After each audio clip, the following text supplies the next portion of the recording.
Hello, good morning everyone. Welcome to our 8th annual Wealth Management Forum. I'm pleased to welcome you all here, my students, some guests, and of course our guest speakers. Just a few words of introduction. Toilets are on the first floor and on the ground floor, no, in the basement, in case you need to go. In case you need to leave the room, perhaps you leave the room from the back, it's better than here. It's a bit noisy here. It's a 2-hour event, and I'm now pleased to call on our Deputy Vice Chancellor, Professor Fary Cachelin, to give some introductory remarks and then introduce our speakers. And here's the program. Over to you. Well, thank you very much for joining us today, our guest speakers and our audience, and thank you for inviting me. It's my first annual Wealth Management Forum at Regent, so I didn't know much about it, but it's a great event, and to give you a little bit of background, it's been happening annually since 2016 at Regent's University London. It's been developed and organized by Dr. Jacob H. Schmidt and colleagues in cooperation with our student union. It's an excellent opportunity for our academics, our students, industry practitioners to learn and discuss current trends in finance, wealth management, and innovation. And our invited participants, quite a star-studded panel today, but typically include investment professionals, entrepreneurs, academics, wealth management experts from leading firms. Past events have been on important topics such as the role of alternative investment strategies, wealth tech innovation, the great crash of 1929, hopefully we won't have another, ESG sustainable funds, central bank cryptocurrencies, blockchain, crypto, and cybersecurity. And today, which is our 8th annual Wealth Management Forum, and luckily being held on campus, the topic is opportunities and challenges of global banking in the 21st century. And when I saw that, I thought that's something I need to learn about for sure, because even as a very naive customer of banking and finance, I can sense from my end that things are changing a lot and changing very rapidly. And when I saw that title, I thought I've got a thing or two to learn as well, for sure. So anyway, I'm delighted. We have several very distinguished and experienced speakers with us today on the panel. So I'm delighted that they're here and thankful. Thank you for joining us. Our keynote speaker, Yvonne Garcia, a fellow American, I believe. You're not going to tell me you're Canadian, right? She works at State Street Corporation. She is Senior Vice President, Chief of Staff to the Chairman and CEO, Global Head of Internal Communications, and Head of the Global CEO Experience Program. She's a Fortune 500 C-suite executive with more than 25 years of experience leading business strategy, client engagement, operations management, executive leadership oversight, and marketing and communications, both domestically and globally. She's a multicultural executive with deep experience operating in international markets, including Asia Pacific, and she's highly respected for building strong, sustainable relationships with both internal and external stakeholders. So I think there's a lot for us to learn from her. She has her Master's of Business Administration, Marketing, and Finance from the Boston University Graduate School of Management, and her Bachelor of Arts in Spanish and Business from the University of Albany, SUNY, that's State University of New York. And she will be giving the keynote on the big picture, so opportunities and challenges of global banking in the 21st century. So thank you for joining us. We have 3 other distinguished speakers as well, as you can see on the panel. Suzanne Chishti is CEO of Fintech Circle, and FTSE board member, fintech investor, and editor of the Fintech book series. She's a frequent guest speaker here at Regent's University London, so thank you for joining us yet again. Patricia Elbaz is a technical analyst, a very experienced and a lecturer and a good friend of Regent's, a frequent guest speaker in our investment and wealth management classes, so thank you. And Diana Tatarchuk, did I say that correctly? Is a founder, chief executive, and investment officer at Neve Capital, which is a limited credit investment and structured finance firm dedicated to family capital principles and their operating businesses. And that sounds very innovative. To learn more about that. In their talks, Patricia will cover global macro and markets. Diana will talk about fixed income, opportunities in fixed income and credit. And Suzanne will talk about new trends in fintech. So you probably understood all of those words better than I did. Our moderator, as you know, is Dr. Jacob Schmidt, who has had a long career in banking and asset management. He's been an assistant professor in finance at Regent since 2002. And Dr. Elias Boukrami is our director of business, finance, and entrepreneurship, and he will give the closing remarks. So again, thank you for coming, for including me. It's really a star-studded panel, so please join me in welcoming our guests, and we'll get started.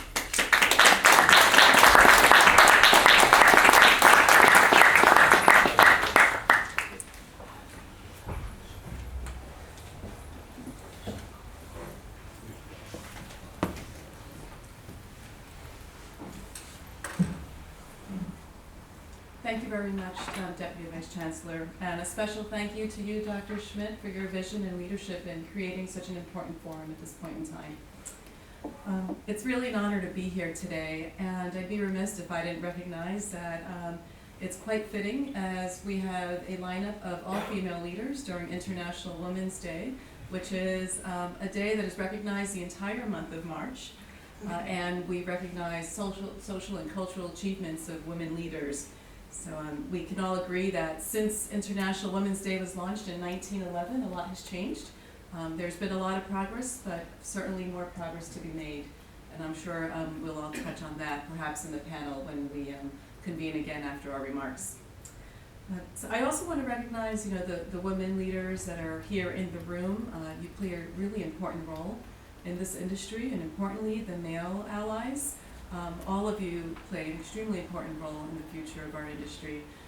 So thank you for your leadership in this industry. It is leadership is something that at times lacks, and certainly this institution building great leaders. So is the screen okay? Would you like? Yeah.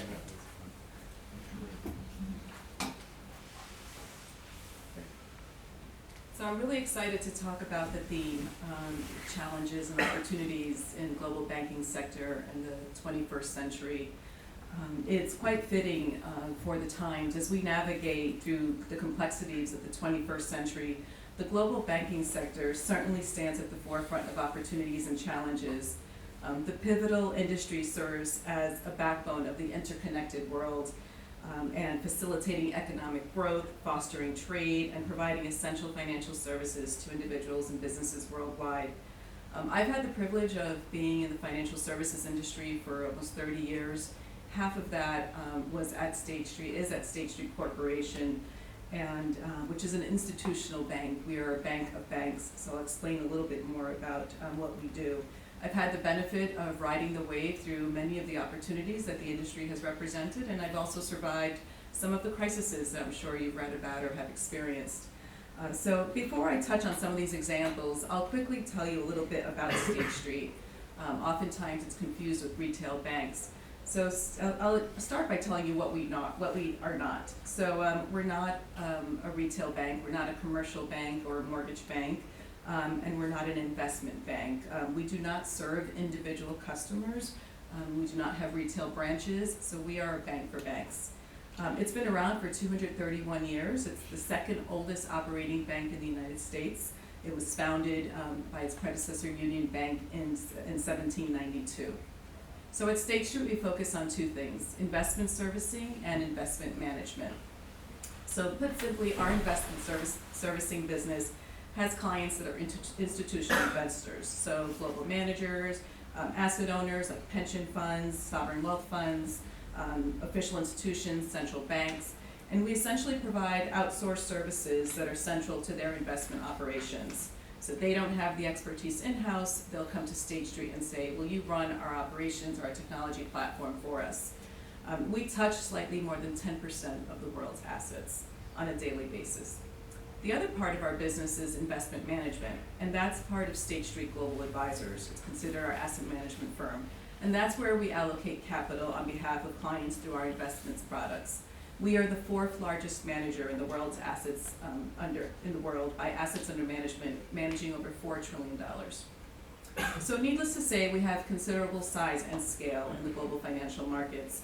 But with that size comes an abundance of responsibility, opportunities, as well as some significant challenges, which brings me back to the theme of the conference. So our entire industry shares in this journey. We're not alone as we try to navigate through the landscape today. So today I'll touch on both opportunities and challenges, but specifically in areas around technology, cybersecurity, AI, the regulatory landscape, and globalization, for example, just to name a few. So let's start with technology, which essentially encompasses AI and cybersecurity as well. But in today's digital age, advancement of technology has revolutionized the way financial institutions operate. It paves the way for greater efficiency, accessibility, innovation. You know, when you look at the online banking platforms and mobile payment solutions, technology has democratized access to financial services, now empowering individuals from all walks of life to participate in this global economy. So it's clear that opportunities in technology are endless. Take artificial intelligence, for example. There was and still is a massive hype about the promise that artificial intelligence can bring. AI holds promise in revolutionizing financial markets with its potential to enhance trade strategies, risk management, decision-making processes. Yet there's still a lot of skepticism around it, right, regarding its ability to handle unforeseen market conditions, ethical decision-making, concerns around the algorithm, biases that it may present. However, I will share that at State Street, we've been using AI for over a decade, and we've hired thousands of practitioners in the practice. Today, we primarily use AI for automating our processes, which allow us to reduce some of the manual work, repurpose our employees for higher impact positions as a result. And generative AI also has greater opportunities, but also some greater challenges. It's incumbent on organizations, especially the ones that are regulated, to conduct risk assessments and have controls when employing AI, and you'll hear a lot of that when you talk to different firms. However, alongside the opportunities that technology presents for our industry, one of the most pressing concerns is the growing threat of cybercrime and data breaches. You know, as banks start digitizing their operations and embrace the emerging technologies such as artificial intelligence and blockchain, they become very vulnerable to sophisticated cyber criminals and cyber attacks. They can compromise customer data, they can disrupt services, undermining also the trust in the financial systems. Most recently in the US, it brought an entire company down. So it's extremely important to have controls. Safeguarding against these threats requires a robust cybersecurity program, along collaborating with industry experts and stakeholders that will help you prevent cyber crimes. At State Street, actually in 2 weeks, we're opening a cybersecurity center in Cachelin, Ireland, with over 1,000 cybersecurity specialists specifically dedicated towards this function. So it is an investment that many companies are making in their operations. It is probably the most popular function and department at State Street right now, and the fastest growing, because we realize how critical it is to safeguard your organization against this particular phenomenon now. Another important focus at State Street, and our CEO spends a significant amount of time, is the regulatory landscape. He's actually in London, arriving today, meeting with regulators, because the regulatory landscape has evolved significantly. And especially when you operate in multiple jurisdictions, you're probably going to go off and work for a company that's global. You're going to have operations in different parts of the world, and each jurisdiction will have different rules that will apply. And the governments around the world, you know, they're going to strive for financial stability and consumer protection, And they're going to introduce a web of regulations and compliance requirements that banks have to adhere to and must learn how to navigate. Achieving compliance while being able to maintain operational efficiency is a delicate balancing act. It requires ongoing investment in your regulatory technology, your risk management framework, and your staff. Not adhering, regulators can be so strong that they can decide to close a company down if they feel that you are not operating by the standards that they have asked you to adhere to. So it is something that the heads of companies take very seriously. Finance, of course, our industry is one of the most regulated in the world, I mean, next to pharmaceuticals. So, in fact, in the United States, there is something after the global financial crisis, they created what we call GSIBs, so it's globally systemically important banks. State Street is one out of the 8. And we were recently called to Congress to testify, and they will ask questions about your operations, about your ethical decision making, about diversity, and each senator will call you one by one and demand an answer, and to ensure that you are operating in the most ethical way in the interest of the consumers. In addition to the regulatory challenges, banks also have to contend to the geopolitical uncertainties. Economic volatility, shifting consumer preferences, the changing market dynamics, geopolitical tensions, demographic shifts that have profound implications on your business models, your risk profiles, your growth strategies. So adapting to this change requires agility, foresight, a deep understanding of the markets that you're operating in, and the ability to respond quickly and nimble, because your competitors are just as interested in your market share. However, globalization also has expanded horizons of banking beyond borders. It provides opportunity for growth and expansion. And then as financial markets become increasingly interconnected, banks have the opportunity to enter into new markets, diversify their revenue stream, forge new partnerships, and as a result, they're going to grow and scale. This fosters collaboration, knowledge sharing, cross-border investments, driving economic development and prosperity around the world when you think about organizations that are investing in emerging markets in particular. As State Street, I have experienced this firsthand because we are in over 100 locations in 30 countries. So as economies develop, it allows us to acquire new market share, at times introduce new products based on the countries that we're in, and of course gain new clients. So it's interesting because oftentimes when you enter a new market or you're a new entrant into a market, it also forces innovation based on market needs and the country that you're entering. But innovation is not new to us in our industry. For State Street, for example, we are known to be the first in many things. But I will say that 2 things that come to mind is that we administered the first U.S. mutual fund, and that we also, over 30 years ago, a gentleman by the name of Jim Ross founded the very first exchange-traded fund, what we know as ETFs in the United States, that's called SPY. And it actually today is the largest U.S.-listed exchange-traded fund in the world.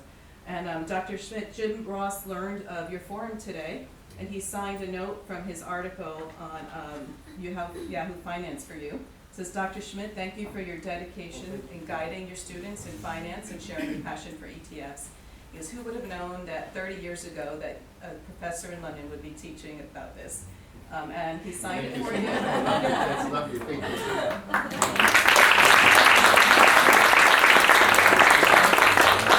So Dr. Schmidt will probably be the first one to tell you that ETFs were a fascinating invention. Their introduction was certainly an innovation for the entire industry. Since their introduction, we've seen a lot of progressive adoption of ETFs into more asset classes, more vehicles, more portfolios, that has really allowed to achieve real scale. However, I would say that my favorite ETF that was invented is called SHE ETF, and that is an ETF that provides clients a vehicle to invest in companies that lead their sectors in gender diversity and representation. But that didn't stop there. 7 years ago, State Street Global Advisors introduced the iconic statue that's in Wall Street, the Fearless Girl.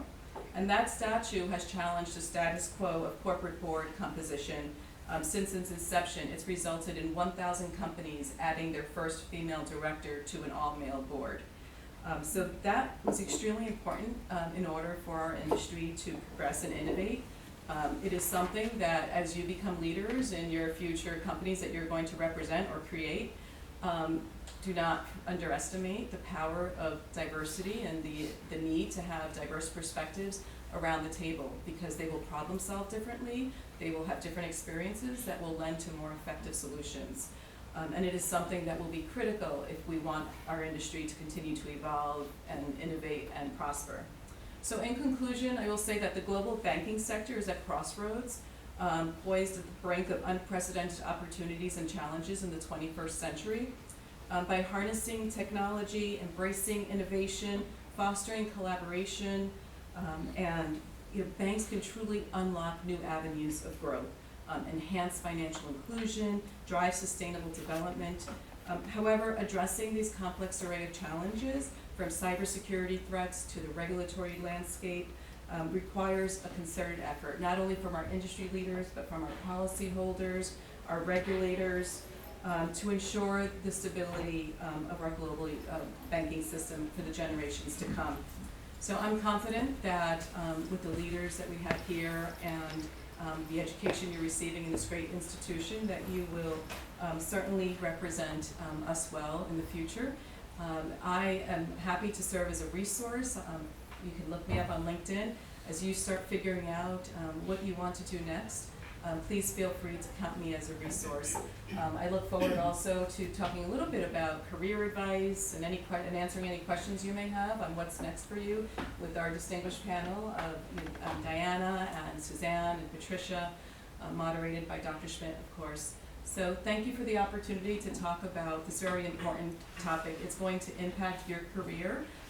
Hopefully when you are all CEOs out there of your own companies or of a global company, you'll think back and think about some of the key themes of what we were trying to figure out in our century, and think about how far you've gone because of the leadership that you're going to bring.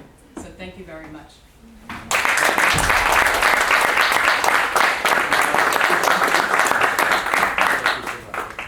Some concluding remarks. Over to you, please. I won't be long. So we've already kept you for 2 hours non-stop. So thank you very much. So that shows that you can work hard. It's our privilege. Thank you so much, ladies, on Ladies' Day to be here. Thanks Yvonne, thanks Diana, thanks Patricia, thanks Jacob, thanks Suzanne. So I think what I got from today is the honesty, the sincerity of the panel. So whenever you are in a very difficult situation, you can't pay your bill, and then the sales assistants say, how can we support you? And my question is, can you pay my bill? So they say no. So I think I really like the honesty. So it's going to be a different world where you have to work something new faster. So it's auto-regressive approach. Time series doesn't work. The future is very different. Diana, Yvonne, and Patricia, they explained this really well, guys. I don't think we have the solution. Think that sector is better than that sector. You are in interdisciplinary world where skills, languages, even your personal branding is better. You have to build it. So and I really like to. It's not. I like the honesty. I like them ladies telling you it will definitely come better than us teachers telling you these things. Because you might say, oh, that teacher is so arrogant, it thinks. Now, even Jacob and I, we have students that are 27, 28. They will be teaching, they're doing PhD, they're productive. So it's, in our time doing the PhD, it was wow, something like now we have people that are 25, they have PhDs, they are referent. We are in a most, the world is so efficient, so competitive, but finally, I like what Yvonne said. There is always someone, somewhere, who will do something for somebody. I will just end up this, and thank you very much, Jacob. Thank you so much.